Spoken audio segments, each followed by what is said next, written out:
Você, quando, sei lá, 8, 9, 10 anos ali, na sua infância, basicamente, tudo, dentro de si não tinha uma fagulha, uma chaminha acesa para a fé, você vivia a vida como Normal. qualquer Sim. criança ali. Agora para cá, hoje se você fosse considerar, olha, eu me considero uma pessoa que encontrei um caminho, é, passando por um processo de conversão e buscando mais a Deus, você se consideraria quanto tempo? Um ano, mais ou menos? Acredito que um pouco mais de um ano, uns Pouco dois, mais de um ano, talvez. uns 2 anos. É. Então ainda você passou bastante tempo é, é, continuando, fazendo todo o trabalho que você fazia na internet, mas vivendo esse processo. Sim, sim, exatamente. Inclusive, uma coisa que eu comentei no vídeo Foi. que o senhor comentou foi justamente isso. Na verdade, nesse período que eu continuei fazendo meu trabalho, eu dei uma afastada, né? Porque eu tava sentindo, assim, um vazio dentro de mim, porque eu tava parecendo... Lógico, não era exatamente um personagem, mas eu tava em uma persona. Sim. Não é como se eu fosse exatamente eu toda vez que eu ligasse a câmera, assim, para falar sobre investimentos ou o que quer que seja.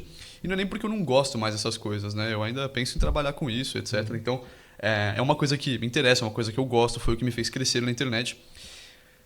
Mas eu falei, olha, este menino que só sabe estudar sobre isso, porque por um período foi isso, assim, eu só lia livros de economia e tal, meu pai não gostava disso, inclusive falava para eu ler sobre outras coisas, né, expandir minha visão de mundo e tal. Ele não gostava, Não gostava. que você ficava bitolado Só isso, muito era nisso. só isso. Só isso. Aí eu, enfim, eu li outras coisas e de fato isso mudou, eu passei a estudar as outras coisas, inclusive uma delas foi a religião. Sim. E eu falei, olha, eu não sou mais aquele menino, né? E eu não sei se foi uma coisa inconsciente, mas eu achava que se eu mudasse, assim, muitas pessoas não iriam me acompanhar. E ao invés de eu tomar a decisão de mudar, mas eu já não estava sentindo gosto por fazer aquilo, eu simplesmente parei. Então eu fiz uma pausa muito grande. Se você for no meu canal dar uma olhada nos vídeos, tem um gap entre os vídeos que é bem grande. Nesse gap eu estava estudando muito religião, assim. Talvez tenha sido a coisa que eu mais estudei nesse último ano, nos últimos 2 anos.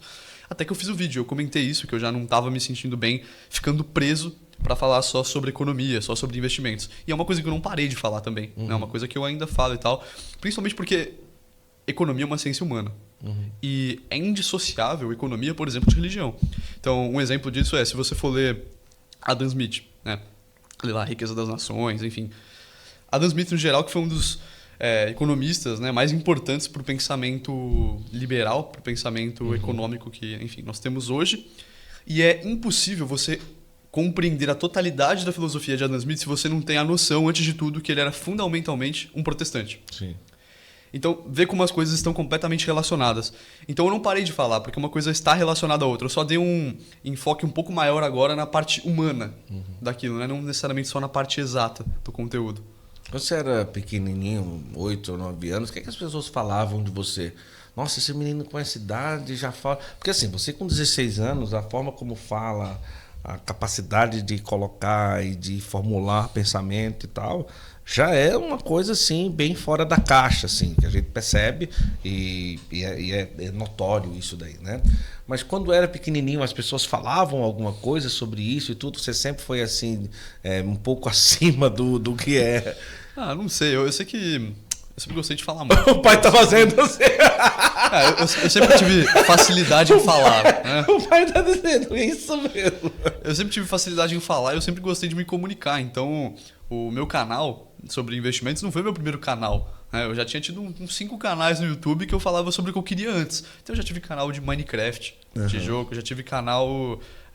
por incrível que pareça, eu já uma vez, não durou muito tempo, mas eu abri um canal para falar de política. Olha só. Inclusive. Pequenininho? Sim, mas imagina, Minecraft, política, investimento. Agora que ele tá com 16 anos, você falava sobre política com que idade, pelo amor de Deus? Pois é, eu não entendia nada. Não entendia nada do que eu tava falando. Mas eu sentia essa necessidade de falar, e ainda que eu não pudesse não ter um conteúdo ali, eu falava muito bem.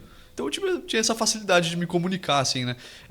Com 8 anos eu ainda não estudava muito sobre essas coisas, mas eu lembro que com uns 10, 9, 10 anos eu já comecei a vender umas coisas na minha escola. Né? Porque eu falei, olha, eu quero ter dinheiro e tal, né?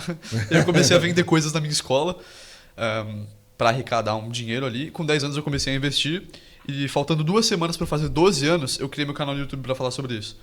E todo mundo falava que eu tinha uma facilidade na hora de explicar. E eu acho que foi uma das coisas que me deu um crescimento maior na internet. Sim. Porque, além do fato de que é contraintuitivo, uma criança falando sobre investimentos, as pessoas não esperam isso e acabavam se interessando, aquelas pessoas que eram muito jovens, eram crianças, elas gostavam de me acompanhar porque eu falava numa linguagem para elas. Então elas entendiam aquilo. E as pessoas que eram mais velhas também gostavam de acompanhar, porque se elas não entendiam nada, se a minha linguagem podia ensinar uma criança, para ela estava mais fácil ainda. Então eu também consegui um público adulto ali muito bom, né?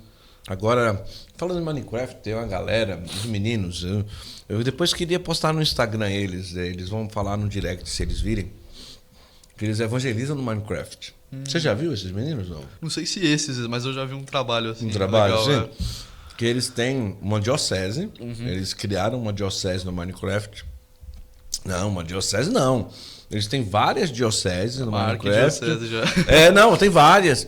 E tem o Papa, né, deles, que é o cara que é o que criou tudo isso, né, e tudo. É muito legal. Cara, você precisa ver isso aí, é muito da hora.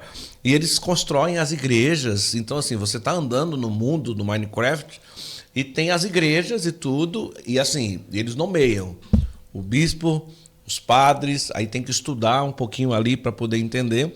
Então, eles vão semeando igrejas, construindo igrejas no mundo do Minecraft. Olha que loucura, né? Os meninos. São jovenzinhos, eu já assim. vi isso. Uma Você vez, já viu? inclusive, eu vi numa postagem que era do Roblox, que é outro jogo, né? Esse eu nunca joguei Sim, muito, mas sim, eu sim, conheço. sim.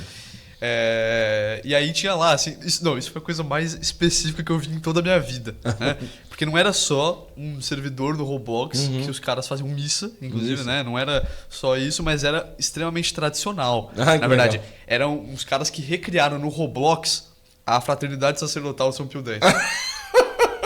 Nunca vi nada igual, a coisa mais específica que eu vi em toda a minha vida. Imagina, os caras, esses jovens, né? A cabeça, né? Tempo livre, né? Tempo livre.